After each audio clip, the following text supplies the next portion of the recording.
Um, Along that line, I want to do an open, Okay. and for an open, we need music. Yeah, I've been looking at some potential royalty free music that might work. Yeah, so I had a very similar idea for royalty-free music, and that is the Weird Al Yankovic idea, which is if you spoof music, it's not copyright.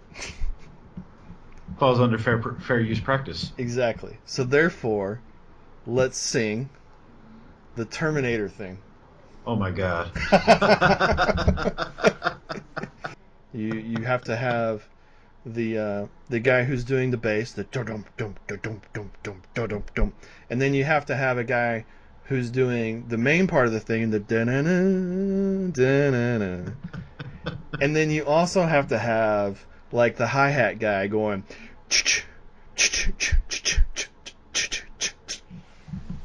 So it was like, Oh, okay, that's three people could actually do that. And that's gonna then be genius. if we had like a really crappy, like super crappy, super poor quality that we're capable of doing of that recording, then literally the open of our show would be us doing that as the sound, and then maybe some kind of little graphic where our name kind of sinks down onto whatever the background video is, capture clips and Oh, game footage, and so it'd be kind of like the Terminator theme, right? The theme kind of starts out super big and falls back and then hits the background, and then now we're off with the show. this is gonna sound so horrible and awesome at the same time. Yeah, yeah. Well, we're not going for good. We're going for funny. So Dun dun dun dun dun dun dun dun dun dun dun dun. I don't remember that rhythm in this song ever. Start over. Yeah, we can't start over because like there was one part where you roboted out, Oh and it was shit. like. I was trying not to laugh. I was trying to get you laughing because I was like, I'm gonna tell him that he's gonna do it by himself, and then I'm just gonna join him. I was trying to crack you up. You held up actually better than I did. I started cracking up. Which makes it even better because I laughed a little bit near the end. Dun dun dun dun dun dun dun dun dun dun dun dun dun dun dun dun dun dun dun.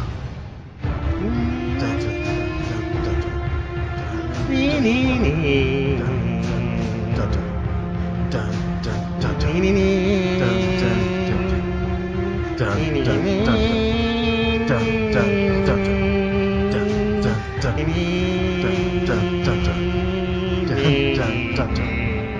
dun, dun, dun, dun, dun, dun, dun, I think we're good at 30 seconds.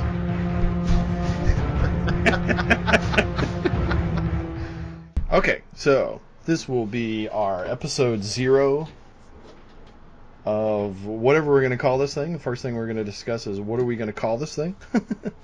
um, and this is episode 0, so this is your super secret, super highly valuable, limited edition, keep it in the shrink wrap episode 0 that'll be worth all kinds of trade value later on. So make sure you save this guy. The treasure trove of audio. Exactly, right. The original super original of that show that never did anything and never had any fans. Begin the pilot. So, first topic that I had was basically in the opening it says let's sing. So where I'm going with that is so we need to come up with a game show. We need to come up with whatever we're going to call this. If we're going to call it a podcast, we're going to call it a show. We need to come up with a name for it. So along that line, I want to do an open. Okay. And for an open, we need music. Yeah, I've been looking at some potential royalty free music that might work. Yeah, so I had a very similar idea for royalty-free music, and that is the Weird Al Yankovic idea, which is if you spoof music, it's not copyright. Falls under fair use practice. Exactly. So therefore, let's sing the Terminator thing. Oh my god.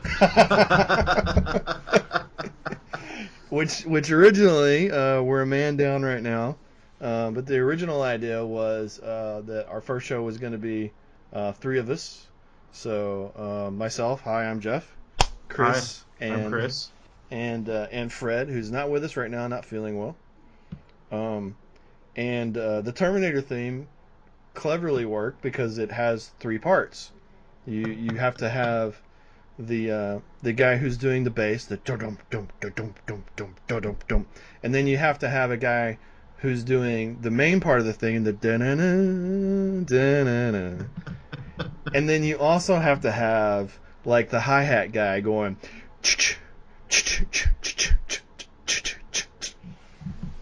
So it was like, Oh, okay, three people could actually do that.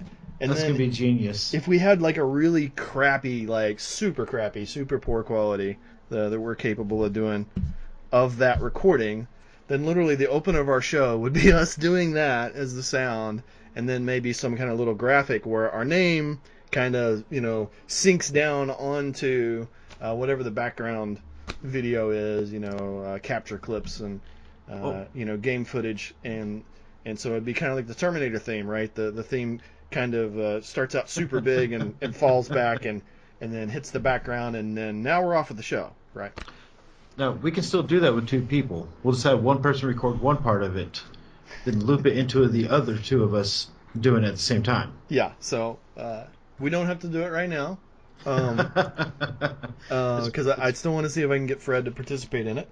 Um, yeah, it's been a so long evening to begin with, so I'm not ready to do that yeah, yet. we've already run super long. So for everyone who didn't hear this recorded, because our actual problem was, how do you even record a podcast anyway? Like, after spending the last several weeks talking about everything that we wanted to do and having good show notes and really seemingly having our shit together, we have just now spent the last 2 hours plus trying to figure out how do you even record multiple people on a mic in Windows 10, because Microsoft apparently thinks recording people is hard. Unless you So use a cell phone or a tablet. right. So our solution right now is probably not going to be a permanent solution, but our solution right now we came up with is Skype, just a regular old Skype built into Windows 10, and a free plugin I found that lets you record what's going on in Skype. What So, plugin did you find? what is this guy called? This guy is called MP3 Skype Recorder 4.34 Free Edition. Great And name. after 2 hours plus of trying to just get our shit together, I'm real apt to go ahead and throw them some money for the pro version, even if I'm not going to use this, because at least we actually got a damn show going tonight. So thank you to the makers of MP3 Pro Skype Recorder. So anyway, so where all that goes is, what would we want to call the show? And the suggestion that I had would be called State of the Game. State of the game? Yeah. So as we're doing our really crappy Terminator 2 sing along, the theme comes down that just says State of the Game, right? And it's whatever. I hate to break it to you, we can't do that. Why not? I just saw a State of the Game for StarCraft podcast. Okay. This is the other thing I should bring up, which is so myself and Chris have talked for a long time about doing maybe a game review website, maybe this sort of thing, a game industry podcast, um, uh, game sharing experience type video captures, and basically just sharing our love for video games with other people. Um, and the one thing I really have to point out at the beginning of this one is how incredibly useful Chris has been on this, because I have, on my side, I have this burning passion to talk about what's right and wrong in the game industry, and what's right and wrong with gamers who don't seem to do a very good job of actually being conscientious consumers. Um, Chris is actually really well versed in podcasts, in different broadcast formats, in getting your information out there. And so I definitely wanted to start off by saying I really appreciate all the help you've been on this, man. Well, thank you. It's a great team effort here we're doing. So So anyway, the show name suggestion. That's what I have right now. That's what I have in my head is state of the game. So if that's taken, then we're going to need to come up with something else. I was looking up game slackers, which that's already taken as well. Yeah. The game Slack. Yeah. So we'll probably have to just come back around to that. Yeah, off the top of my head, I don't know. Like if that name is truly taken by somebody else who does a regular show, I don't want to just Yeah. I don't want to just rip them. So Game Slack Ventures. Who's this? Well, we could just do a tentative thing like just the Game Slack. yeah, we could do like if we're gonna use a temporary name, we could do like Game Slack Roundtable, something like that. The table's not terribly round with 2 people, so hopefully Fred will join us soon. Even 2 people can sit around a round table. Yeah, exactly. Right. Just right now, it's just a little cafe high coffee table. Yeah, nothing too fancy. So, all right. So, first topic: why games speak loud and clear? Why this brand? Why this idea? Why the different things that we're doing on YouTube in terms of the way we do game shares, and specifically, why do the kind of show that we're talking about doing here? So I have a lot of different. I would almost say it's almost like a rage that's built up over time. It's been building for years. Yeah, and it's stuff. A lot of stuff that a lot of me and my friends talk about. It's not just me and Chris. It's not even just me and Chris and Fred. But stuff that we talk about a lot. And so we all have differing opinions on it. It's definitely not. There will be a lot of bouncing different opinions off of each other in the show, I think.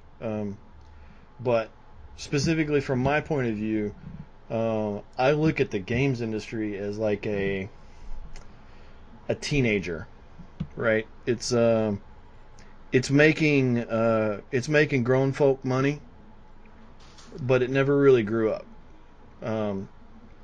And as somebody who grew up with video games and have watched myself grow up with video games and have to become responsible and be a grown man, I've gotten a little frustrated with not seeing the game industry grow up with me. It seems almost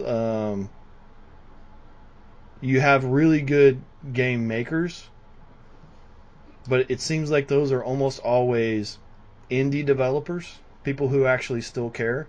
And then you've got all these really big companies that are really shitty to their customers, and notoriously well documented in different articles, even worse to their employees. Right? So it's this. I see this industry that never grew up, and so I have like a lot of stuff that I want to talk about. I think a lot of the common things that happen nowadays, these whatever you want to call it, like these bonfires that pop up when a new game comes out, and it fails in any way. I don't think that's necessarily as beneficial to the average gamer as the average gamer thinks that is. I don't think that's really a terribly productive way to address the problems in the games industry. But I definitely get why people get mad enough at what they paid for and what little they might feel like they got out of it to go and start those bonfires and to go dance around it, Now, So on top of those bonfires you're talking about, the main problem I've been seeing with those has to do with just the Twitter sphere in general. It's going to be the very small vocal minority that are getting angry about it. yeah, Because it'll be just, let's just use the Mass Effect ending, for example. Not a bad thing, blown completely out of proportion. yeah, Completely blown out of proportion. And this is happening with at least 2 or 3 little things every year that everyone gets mad about, but immediately forgets about a week or two later, but it completely changes what's been going on with the way they try to develop things. Yeah. And on top of what you were saying about there's no more love for the big AAAs. Yeah, We, it's just such a corporate machine. It has nothing to do with the actual enjoyment of a game. It's become the biggest problem that I see, like with the corporate side of it, is the corporate side has gotten really bad at not even trying to hide the fact that it's all about money. They've become incredibly transparent about how it's all about money, oh, this game, and not about fun. you're not gonna do well unless you sell 5, 6 million copies. Yeah, yeah, and no matter what it costs, there has to be microtransactions, and no matter how they speak to it, the microtransactions are almost always going to be game affecting, because if they're game affecting, you'll get the over competitive assholes that just have to buy the thing that makes them a little bit better at their little digital supremacy. Thankfully, with Overwatch, that's mostly just cosmetic. Yeah, yeah. There's examples where it's good and bad. I mean, in general, like I try not to get too specific on different cases, because I think all of that is really, it's very what's the word I'm looking for? It varies greatly by perspective, right? If you're a giant fan of that series, you're going to be more you're going to be a lot more lenient with what that developer does. I think in general, Blizzard is really pretty good about delivering um, content that their fans really love. I think they're generally an example, a pretty good example of a good developer that got big and is still pretty good. Now, Which is Real weird. Money Auction House in Diablo 3 might be an example of where they really went wrong, but it's also an example where once enough people said this is bullshit, they actually shut it down and quit making money off of it, which is a giant thing to me in the games industry, that you would ever see anybody ever turn off like a cash printing press like that. Which it's weird seeing them doing what they do, considering they're under the same house that makes Call of Duty, Yeah, and all the microtransactions they've been doing over the last 3, 4 years plus. right. Yeah, it's one of those things. It's one of those things where apparently they have the sort of arrangement where at their level they can still be more or less the kind of developer they want to be, even if they are owned by an unthinking, uncaring megacorp. They're pretty much the it of their world. Yeah, yeah. They're I the me and Fred talk about this a lot, and it's the only bad thing you can say about Blizzard is that they generally spend too much time riffing on their same few IPs instead of bringing out new stuff. And that was obviously a lot more valid argument before Overwatch, and they finally got a new IP out. Um, but yeah, that was always a common thing. Was you can't really say too many bad things about Blizzard. They're generally pretty good dudes, and seem to treat their audience pretty well. But that was something we used to talk about a lot. It's like, at some point, man, you got to quit doing these same 2 or 3 IPs over and over and over again. Yeah, it works for Nintendo. Yeah, yeah, yeah. That's a whole other argument. We'll save that for another week. Yeah, we cannot start on Nintendo this week. This will No, be a no, two and a no, half no, hour no. show. So yeah, so like I said, definitely, I think in terms of what we're talking about here, with this kind of a sound off show, a podcast, a state of the game show, whatever we end up calling it, it's a chance for guys, who've been gamers for 20 years. In my case, less years in the case of some of the other guys. I'm a little bit older, but it's a chance to sound off on stuff that's really been there for um, festering for a while. And it, from my perspective, there's a few different parts of it. One of them is um, based on skill sets I have, based on ideas I have. I might not. I might like to be a game developer myself someday. That's one of my career goals. And so I look at things in a different point of view than a lot of my friends do when we play games. I look at I can one of the things that I do a lot when I play a game is I have kind of an odd, almost like I'm standing to the side and looking at it objectively when I'm looking at a game, because a lot of the things that I recognize is this a fresh and unique game mechanic? You know, regardless if I actually like this game, is this game something that's different in the industry? Because it's one of the giant problems in the industry. There's not enough different out there, and Steam has done a really good job of improving that, and a lot of other innovations in the industry, because now there's so many indie developers who can actually get their titles out, that there is a lot more different in the industry. But for the longest time, that was a really big problem, is there wasn't enough things that were different out there. And so a lot of times I almost look at individual games from a game industry critic point of view, because I think games are a medium superior, clearly superior to movies. And yet the games industry, in terms of its maturity and how it treats its customers and the practices that the standards and practices, are clearly inferior to the movie industry. And if you just look at the movie industry, that's not like a giant benchmark to be reaching up for. It's a chronically bad industry on its own. That's constantly getting dogged by the game industry with how much money they're not making in comparison. Exactly. So like with the game industry, what I see enormous amounts of ruined potential, things that could be done in the games industry, meaningful things, really meaningful stories, really like new IPs that come out that get ruined right away because there's so much greed built into the way they've designed the game to try to monetize the crap out of it, that people lose interest in it right away. Because, like I said, the number one problem in the games industry isn't that it's greedy. It's that it's been so greedy for so long and got away with it for so long. It no longer recognizes how obviously, how transparently it's being greedy. And so you have these people who would be giant game fans who end up being game industry critics instead, because they're constantly hit in the face with the game industry having their hand out, wanting you to throw more money at them because you like their game, sort of thing. So I just see a lot of lost potential out there for that.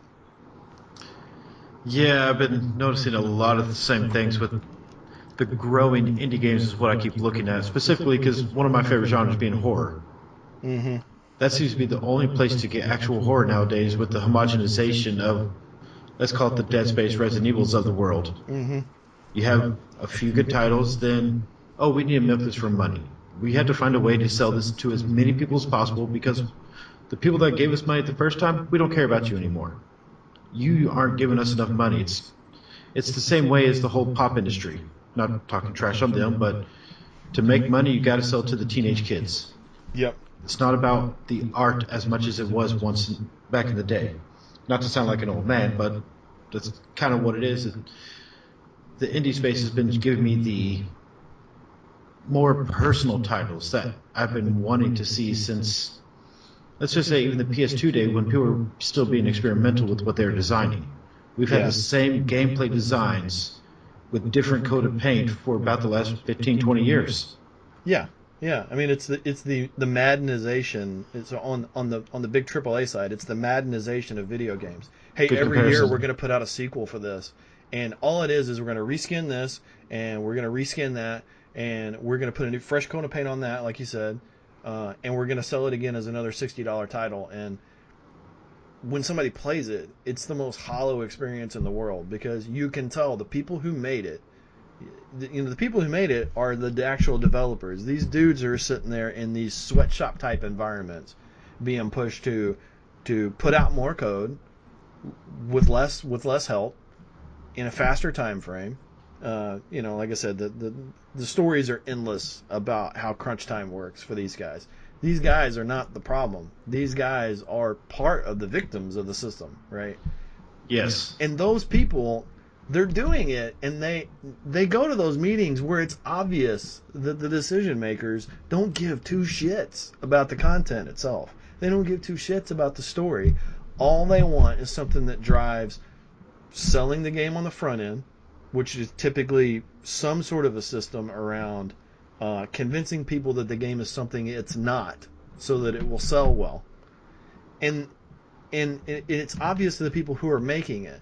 So you can't expect them to be invested enough in it to put any meaningful, to put their heart into it when it's obvious to them that they're working for a mindless machine. And most of them, I think if they have their eyes open and they're thinking about themselves at all, most of them are just trying to get enough experience to open their own indie dev studio and go do something that they actually care about, So it's this real slave shop, mindless. It's like a zombie machine that makes games, and it doesn't even really know what it's making half the time because it's so driven by greed. It's not driven by anybody who understands games, and it's definitely not driven by people who understand what makes a game fun. And they put these titles out and they wonder why they bomb. Well, because you guys only care about the money. You weren't gamers to begin with. You're money people to begin with. The money people are making all the decisions, and those money people don't have the slightest fucking clue as to what makes a game fun because they've never been a gamer their whole life. They've been a silver spoon rich kid their whole life, and now they're a decision maker in some game making process. They have no idea what they're doing, but they're making the rules because it's follow the money. Yeah, unfortunately, always follow the money. Yeah. Seen it happen to way too many great games over the last generation. Yeah, and you have that so many times in sequel where it's sequelitis. Well, what is sequelitis? Sequel is if something is a really great idea in the first title and it catches on, you have all these money people who attach themselves to it because they want to ride that thing until they can ride it into the ground, and they immediately ride it into the ground because they come in. Now these people who don't care about it one bit come in with their extra money, and they'll fund to, okay, we're going to do bigger and better graphics, we're going to do bigger and better sound, we're going to do bigger and better levels, and they add all this stuff because now they've got the money to hire a few more developers to do it. But now they're making all these decisions that had nothing to do with the vision of the people who came up with a great idea to begin with, and they just part 2, part 3, and they just drive it straight into the ground. It happens over and over and over and over again when the money guys get involved. But at least there's still being some of the sequels that stand out through, let's even say just the last 10 years, when sequelitis became a major pandemic for the gaming industry. We were still able to get beautiful gems like Witcher 2 because the developer was left alone. They had their own money running. What did they run? I think they own GOG. But they didn't have anyone to answer to. Yeah. Then CD Projekt Red's a really good example. I think because they've done a pretty good job of staying a relatively small developer. Yes. To where it's not hard to find an article calling them the best game developer in the industry currently. I mean, they are the Valve of the Eastern, or they're the Valve of Europe. Yeah. Period. Yeah. Their heart is obviously still in it. So hats off to them to be able to produce legitimate AAA titles, which requires a legitimate, a legitimately large amount of money let's to not run go that largest shop. Let's not go that far. Their first one, while a great game, was definitely not AAA. Well, but I mean, we're in the here and now. Witcher 3 is AAA by a mile. Oh my god, that game is just amazing. I don't know if I'll ever finish it. Yeah, I definitely haven't because the side quests are just as fun as the main quests. Therefore, I've gotten so far down side quests that the main quest is, I don't know, I think I'm technically somewhere about halfway through it. I'm probably nowhere close. I'm maybe 20 hours in. Yeah, and that's the other thing, I mean, 20 hours in is nowhere near half, That's because there's so much content.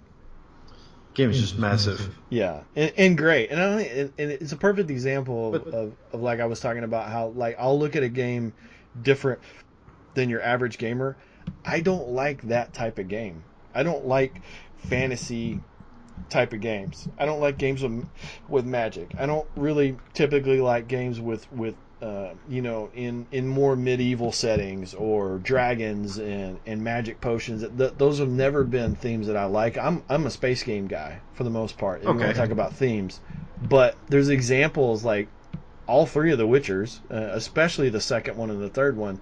they're so good that it's a joy to play them, even if I don't care about the content, because I can see like all the time and effort that went into it, and it's easy for me to play it, and I'm enjoying it as a gamer, but I'm also enjoying it as, man, I would love to make a game that gets its point across as well as this does, and tells its story as well as this does. So I look at it from a game industry perspective, and like a future game developer maybe someday. And it's just fun to play. Yeah, it's just great. I mean, it's the craziest thing about Witcher 3 especially is the side quests with tons of good quality voice acting, and just the depth of stuff that's side quests to where literally it's there's points in the game it's very hard to tell, am I on a side quest or is this part of the main quest? I think it's not part of the main quest because my marker says my main quest is in the big city, right? And I'm not in the big city. I'm in one of these little villages, but they put 20 hours, worth of 25 or 30 hours worth of some game developer's time into this side quest that's actually going to sit here and take me for like an hour to go through myself. And it's got voice acting. It's got interesting stories. It's amazing the amount of heart they put into stuff, which only gets me super excited because the next thing they're going to work on is Cyberpunk, and that's a whole lot more of a genre that I'm interested in. I generally prefer futuristic. I've been hyped about that since they announced it. Yeah. Come touch me like I'm an ordinary man. Have a look in my eyes. Underneath my skin there is a violence. It's got a gun in its hands. Ready to make sense of anyone, anything, anyone, anything, anyone, anything, anyone, anything, anyone, anything. Black holes living in the side of your face. Razor wires spinning around you, around you, around you, around you, around you, around you, around you, around you, around you. Bullets are the beauty of the blistering sky. Bullets are the beauty and I don't know why. Bullets are the beauty of the blistering sky. Bullets are the beauty and I don't know why.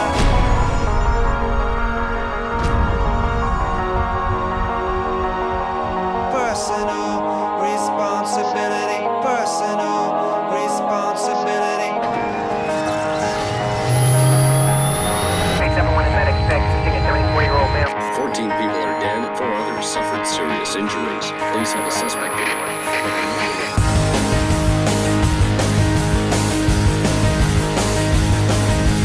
Personal responsibility. Personal responsibility. Personal responsibility. Personal responsibility.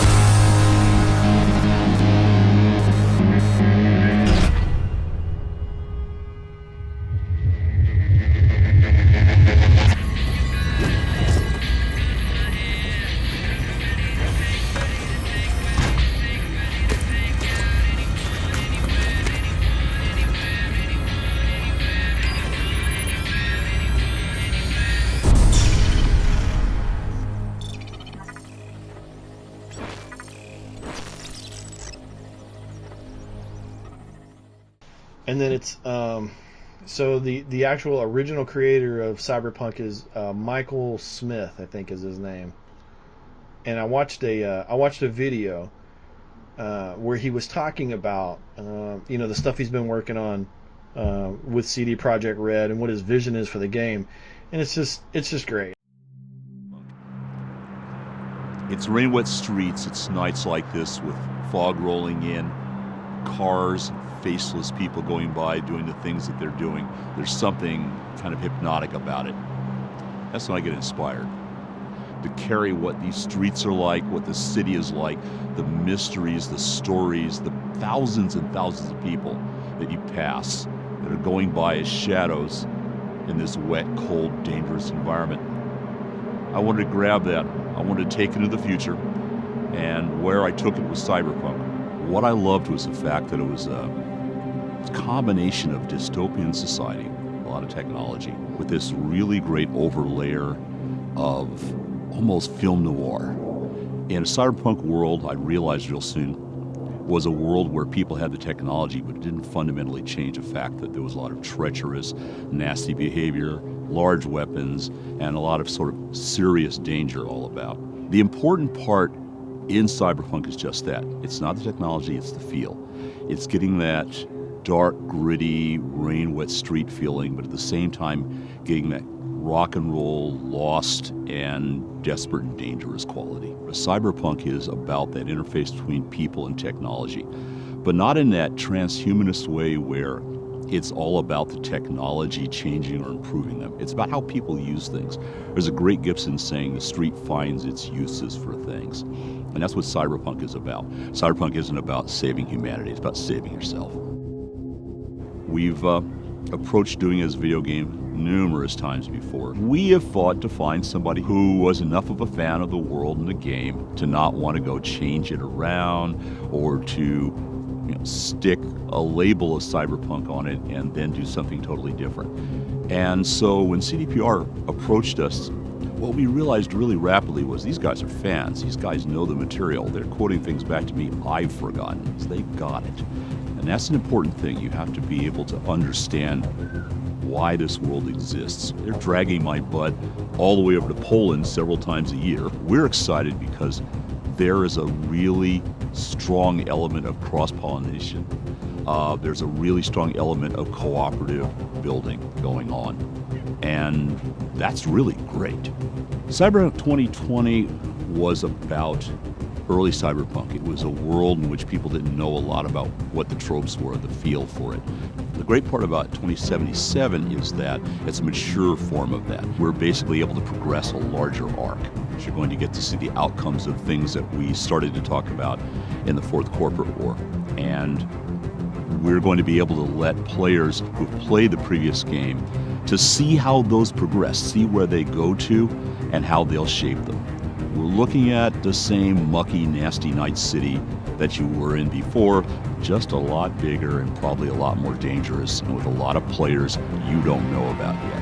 2077 is about the Cyberpunk you thought you knew, scaled up, bigger, badder, stranger. It's the visual component that the frozen pictures we would put in the books can't give you. It's the sound, it's the feel, it's the movement. 77 is going to be about being there. We've gone through a long, long journey, all of us. Those of you who have been fans have been waiting for us to get the right game together at the right time, the right team. And we were going to wait long enough to make sure it happened the right way. Cyberpunk 2077 is going to be the right way.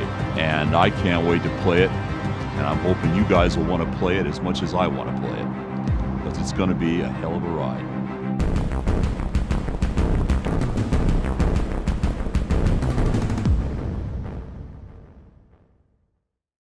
His point basically was he knows that like his heart and his vision and his love for this one thing that he created, this is his baby.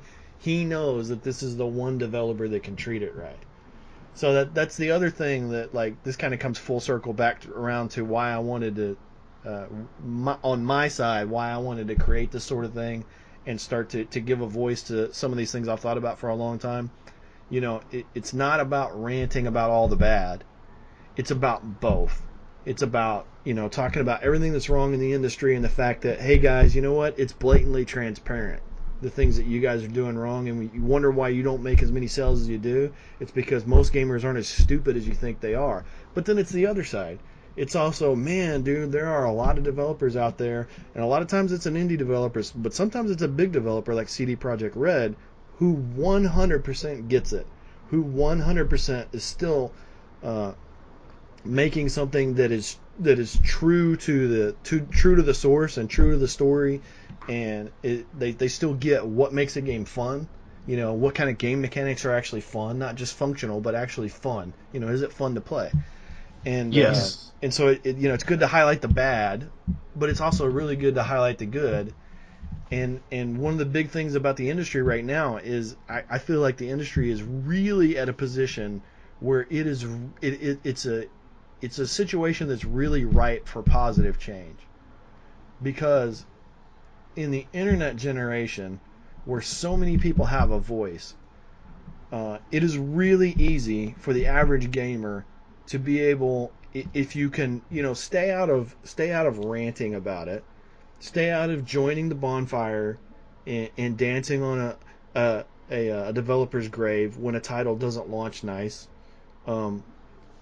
Stay out of the basically, if the gamers are going to be immature about how they receive games, don't expect the industry to be mature about how they deliver the games, right? Because that immaturity breeds immaturity both ways, right? So Yes. so you have to be able to clearly explain, hey, look, man, I can see where you're trying to milk me here with these microtransactions. Hey, I can see here where you obviously built content and then held it back to sell it to me as a DLC. Because guess what? The average gamer is a lot older than they used to be. We're not kids anymore. We're a lot older and more mature and smarter than we used to be. The average gamer is now 34. I think it's the recent report. Yeah, yeah. And I mean, I grew up in a time when the average gamer was 10. So the industry is so different now than it used to be, and like I said, the I guess I should say the environment is so different now than it used to be, because their average target audience is not just an adult, not just 18, 20 years old, technically adult, a mature adult who's not going to throw away money. They're not spending mommy and daddy's money anymore. It's their money now, and they're having to work pretty darn hard to make that money. And so it's really easy to see when, big corp developer B is milking you. It doesn't really care about what they're delivering. Doesn't know how to talk to a customer if you go on their support forums and have a problem. All those things. These people know what they get from a normal vendor, provider, storefront that is not in the game industry. They know how they're treated when they go in to buy a couch by a professional company that's going to act like a professional, that's going to give them a chance to try what they're going to buy, that's going to give them a good idea of what kind of warranties involved. They're going to give them a return policy so that if they didn't get what they want, they're going to make it right. This grown-up crowd is used to seeing what a grown-up, mature industry looks like, and when they go back and they look at the way the game industry handles their business, it does. It looks like it doesn't even look like an older teenager. It looks like a young teenager. It looks like an adolescent, just a child that's never really grown up. The one that questions your sexuality every time you play them online. Right, yeah. The one that's got like 2 or 3 jokes that work great on his 13-year-old friends, but, don't do anything but make you cringe, right? Mute. Yeah, All right, let's go play now. Mute. Damn it, Friday the 13th. Why don't you remember when I mute people? Why can't you remember that? I love you guys. Gun, you guys are awesome, but y'all really still need to get that part fixed. So, yeah, I guess the last thing I have on that topic, and that topic's run long, but hey, it's kind of why we're here to begin with, at least from my side of it, and why I've been dying to do this for a long time. The last part of it is kind of something I covered already, but so in a lot of industries that went through these same kind of growing pains, you had certain terminology that I think was used on purpose. So you had terminology like users and terminology like fans and followers, and I'm a big believer in individual liberty and individual freedoms. I'm a constitutionalist. I wouldn't say I'm an abolitionist. I wouldn't call for people to pick up guns and go overthrow the government. But I do believe a lot of people have given up a lot more freedom than they should. And where that comes back to things like, how you allow yourself to be treated by an industry that you're spending a lot of money on, which the average gamer is spending quite a bit of money on this hobby over the course of a year. One of those important things is, you need to pay really close attention. Don't let people tell you it's conspiracy theory that they're going to call you a consumer instead of a customer. Consumer is a negative term. Okay, consumer is a picture of you sitting there eating whatever shit they're shoveling to you. Customer is in those phrases like the customer is always right. Customer is what they call you when they're trying to show you respect. Consumer is what they call you when they're trying to tell you, look, you're a follower, we're the leader, just shut up and eat whatever shit we're shoveling your way. And so Now, in regards to the consumer customer argument, it has been a growing trend with actual customers becoming more consumers with the way they have to play everything that comes out. yep, So yeah, they just pick it up, literally consume it as fast as they can, just so they can keep up with the Joneses and have the title that's coming out next week. right, right. I speak from experience. I remember doing that during the Xbox 360. One November, I literally had about 7 games I had to play. I've grown up. I've gotten past that, but I remember when I was that consumer, if you will. Even Yeah. if it is a very horrible pejorative, it is true on a lot of the modern gamers at the moment. It is definitely true. That's a really great point, because it's the highlights like the other part that I was getting to, which is, you know, I believe in like I said, in individual liberty. I believe in people absolutely must be paying attention to, are you getting what you're paying for? And if you're not getting what you're paying for, you must be vocal about that. You shouldn't just be telling the people who you shouldn't just be telling the people who didn't give you what you're paying for. You shouldn't just be talking to the company about that. You should be talking to your friends about that. You should be letting them know, hey man, these guys screwed me over. They sold me this thing as one thing that, and it turns out it's something different. So, there's an awareness there. There's a, the term conscientious consumer is a term. Yes. But I would say, a little bit more, are you awake? Are you paying attention to what's going on? And part of being awake is not just looking at what they're doing to you, but what are you doing? Because, and I'm very guilty of this myself, gaming can be a very shallow experience if you allow it to become this dependency. If you allow yourself to feed like a game addiction, to where, like you said, you just have to keep consuming and consuming and consuming, and the next thing you know, you are eating whatever shit they shovel your way, and you are literally feeding the beast. You have to speak with your wallet.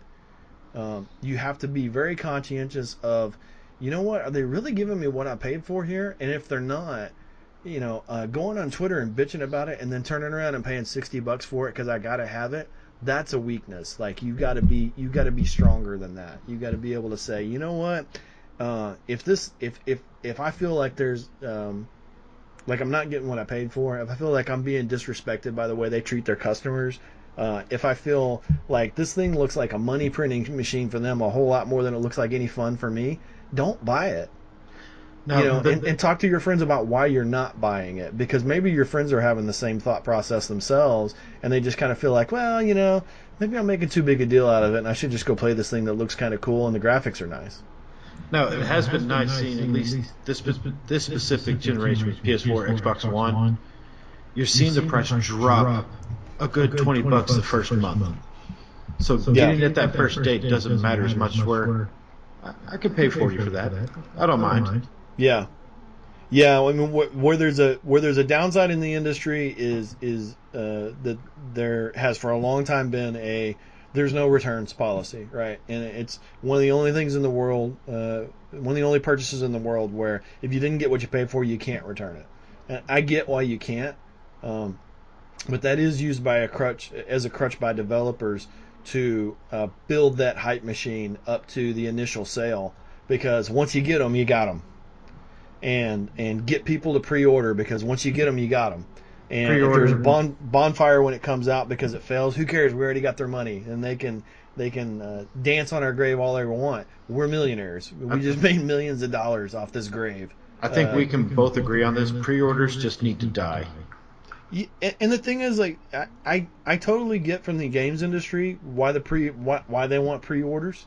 It helps them build their numbers to predict how much they need to press or how much they need to put out to retailers. But they did it, and they can totally justify it on their end from, hey man, we're employing a lot of people, and this is these people's families and their livelihood that's at stake. But that's not the game industry's job to slow that or to stop that. That's the gamer's job to be a grown-up customer about it and say, you know what, placing a bet on a video game is always a bad bet. Like, literally, pre-orders should die, but there should be a reason why they die. And the reason should be, you know what? Let me evaluate this developer, not this game, because those trailers are going to make that game look amazing, no matter what a shit show it's going to be like when it actually comes out. But you have to look at it from, who is this developer? Have I bought from this developer before? Did they really give me what they said they were going to give me when I bought from them before? And put all that thought process into whether or not you're going to pre-order. For me, I just don't pre-order. I'm never going to pre-order. This is actually something we've never discussed before in our past. Because that's the exact same route I've been doing most of my adult life with gaming, is following specific developers, writers, the creative director on something, maybe the artist. Because I've been following, let's just use, is it Irrational? Crap, I'm actually having to, I know this is like worst podcast thing, but I have to do this. Are you googling a definition right now? I'm actually Googling a name of a company that is not them. Oh, Irrational Games? No. Okay. It's the other one that sounds like that. It's actually Frictional Games. Okay. We've been making, most people don't know about Penumbra, and then Amnesia and Soma, and they've just made this very specific first-person horror that you don't see very often. Yeah. Very little combat, but very little. Very much psychological horror too, right? Yes. There's a lot of it's not just jump scares. It's a lot of mindfuck type stuff. Oh no, I jumped a lot playing Amnesia. I'm not gonna lie about that. Yeah, but I mean, it's not just that shallow. There's a lot of making you think about, what the fuck's going on here, type of thing. Definitely, because I've actually discovered a game I bought, I don't know when, probably one of those random Steam sales, where it was their first game they produced called Penumbra. And it's just almost as scary as Amnesia, except not as pretty. And I don't know if I can fight enemies or not. I got killed by a dog just going through a corner. Yeah, I have Amnesia. I haven't played a whole lot of way through it. Damn you, Steam sales. I have too many games. It's one of those few games that will tell you must finish it. Yeah. I both of those are on my list. Amnesia and Soma need to be played.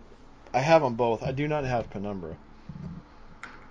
But this goes back to, like you were saying, following a specific developer. Speaking with your wallet.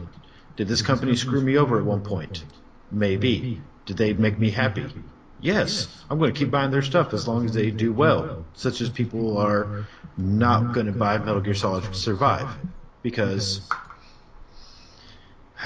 let's not get into the whole fuck Konami situation. Yeah, no, it's not on the run sheet. But just people want to follow Kojima because he is someone they look up to, someone that makes great stories for them. So you go where he goes, not necessarily what he already made continuing forward. Like,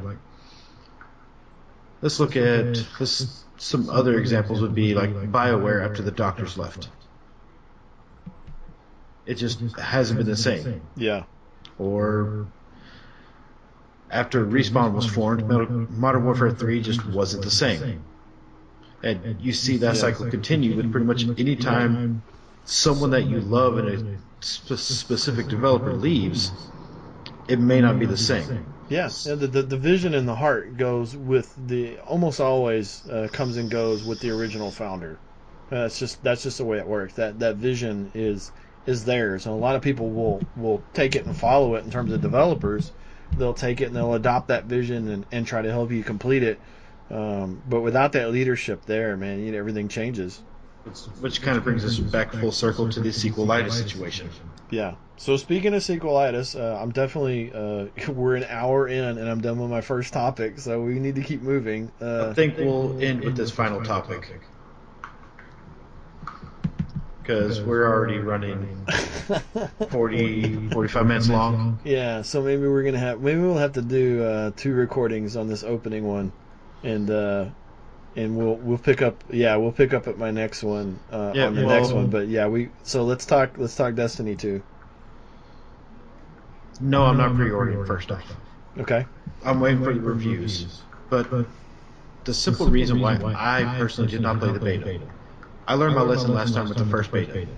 Bought the game, loved it, but I've spent the first few hours playing the exact same thing I played in the beta all over again. I'm not trying to restart what I did before, but continuing off our previous topic, Destiny for me hit all the same bullet points Halo did.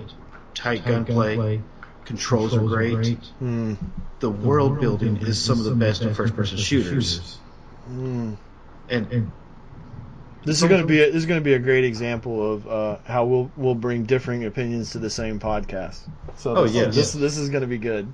But I have not a whole lot to add to it, except the first game, even though I did not play many of the actual raids, just the strikes, the store. Well, let's not talk about vanilla Destiny. I struggled through it, but once we got to the season passes and the later years, it became one of my favorite first-person shooters of this generation so far. It just has a great co-op experience with great gameplay. Even though the story is... I can make a lot of excuses of what it needs to fix. But it has the fun factor that we were discussing earlier.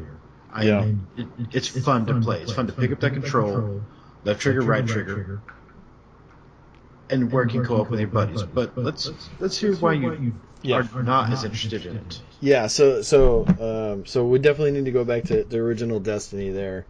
So, original Destiny, 100% give it to you on the gunplay.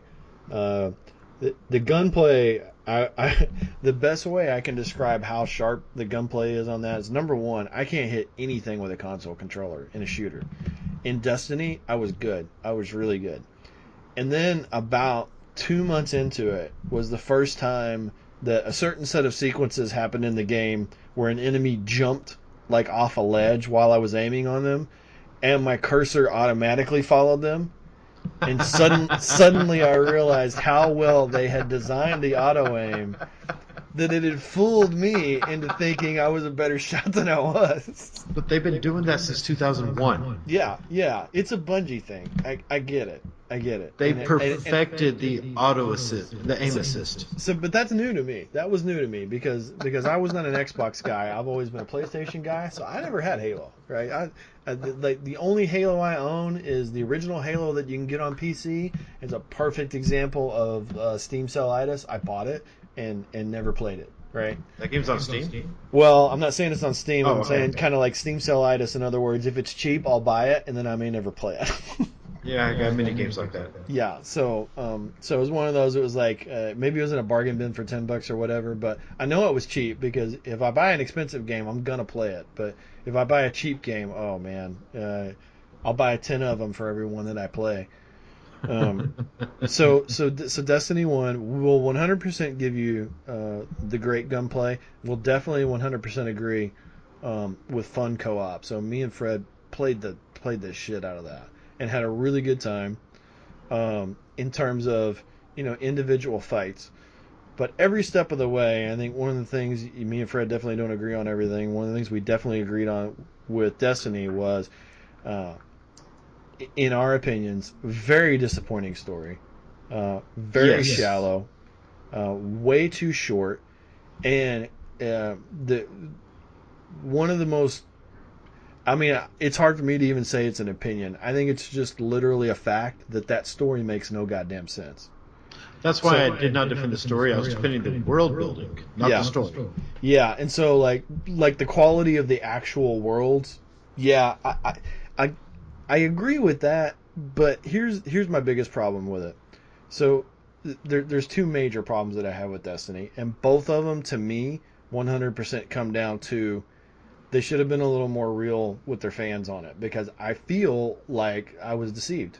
So number one is, if you dig into it and you go back and you look at some articles, there's a lot of good articles about the turnover in the creative team, right? So big visionaries in the story making process early when they were building Destiny moved on pretty late in the game of the development, and they essentially, if you listen to what a lot of developers came out and said after they made that game, they essentially broke down the original story into little bite-sized segments threw them in a hopper and did a random roll. So your crypt arc random rolled for what order the story was going to be in, and they basically just remixed the story and tried to make it work because a new guy came in. There really wasn't time to really re-implement the story, so they did a whole lot more cutting out than they did anything else in order to cut out segments that wouldn't make any sense because those story arcs were never going to be finished because the creative team that was working on them had moved on.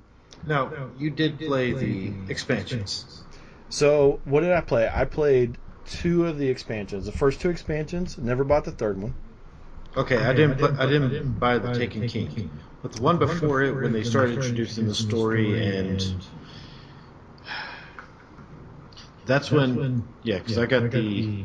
You had the first and passed the second season. I didn't get the third. But that's when they started actually improving. Yeah, so what was it? It was Dark Below and then Taken King, right? No, I think Taken King was the final one. No, because I thought the final one was the one with the Martian dudes, the big dudes. And Taken King was about the Hive. Is that one about the Hive? Yeah. See, there was also House of Wolves.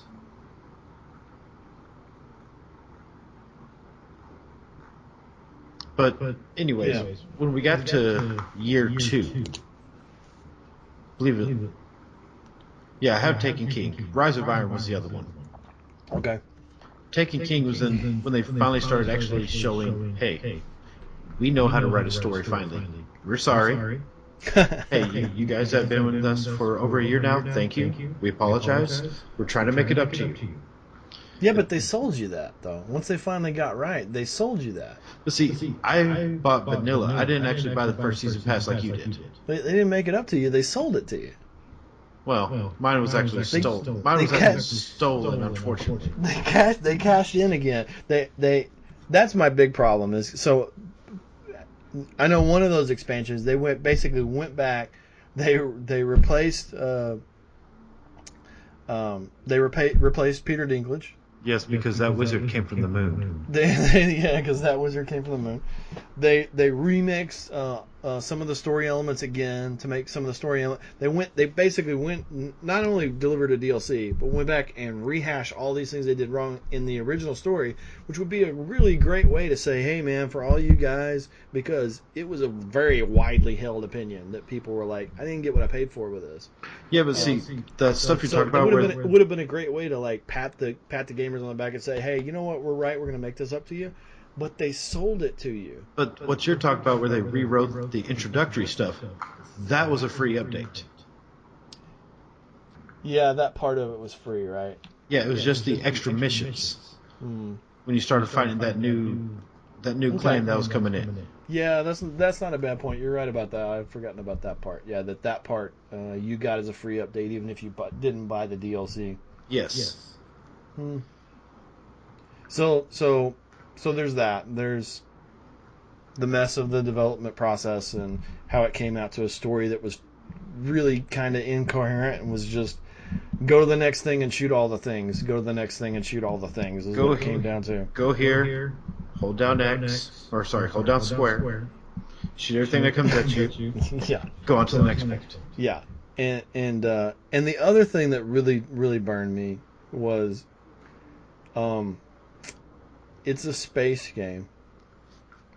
It's a premise of, hey man, this is people exploring our solar system, and we've set up these colonies on our solar system, and you can go explore Mars, and you can go explore Venus, and you can go explore these different planets. And every time you walk away from the rail that you're on, they kill you because you're outside the path. I hated that. I don't know if that literally punished exploration.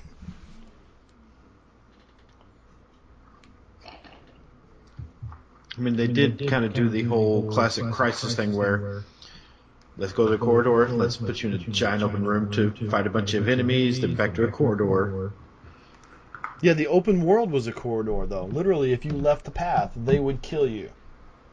because you went to go say, hey, what's on the other side of that dune? Oh, death. Death is on the other side of that dune. That, to me, that was such a big turnoff. It's like, it's completely unnecessary. If I go over there and there's nothing over there, cool. What is the point of killing me for going over there? If I go over there and there's an invisible wall so that I don't get too far away from where you've actually given me content, cool. That's fine. You can't make an endless planet. I don't want an endless planet. We saw how bad that went with No Man's Sky, and we're not talking about No Man's Sky today. But I get it. You give me an invisible wall, yeah, fine. I get it. You killed me because I walked off the path to see what was on the other side of something that's 5 feet away. That didn't happen. How did it actually kill you? Because I actually, being the good Bungie gamer, being the loyal, sarcastic gamer. Yeah, I literally, stayed on- I as soon as stayed on you're the not path. going like from one beacon to the next, as soon as you're not getting on your cycle and zapping from one thing to the next, if you just get off and say, hey, if I make a right here and I jump across that sand dune, it's like, oh yeah, it kills you because you left the path and then respawns you back on the path. I mean, it's built into the game. It's done it to me 30 times.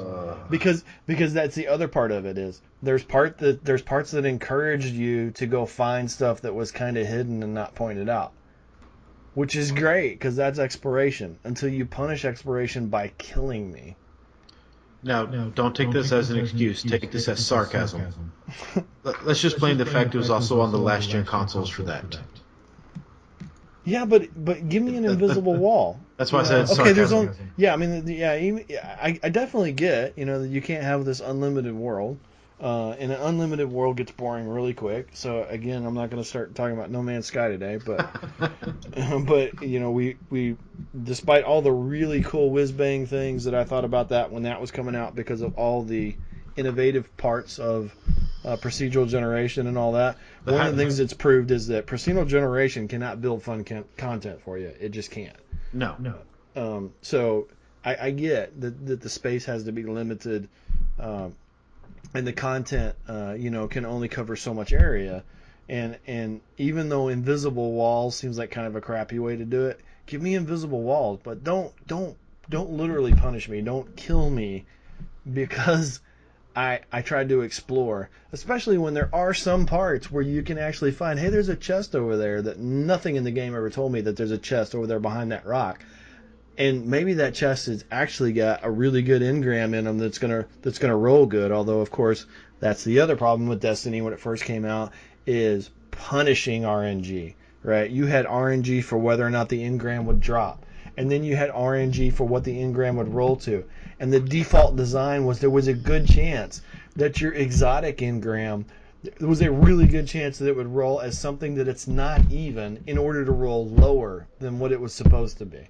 It was just a horrible idea. It was, again, a perfect example of, to me, a company that just did not get it. They did not get the concept of rewarding you for accomplishing things. Because if your reward is a random reward, which it was, and then that random reward hits another random when you try to turn it in. Too many dice rolls. Way too many dice rolls, yeah. So But I have hope that, of course, I'm waiting on reviews, like every good person should. Yeah. Don't pre-order. Yeah, I'll wait on reviews too. If the reviews are good, then I'll probably buy it because it was a fun shooter game.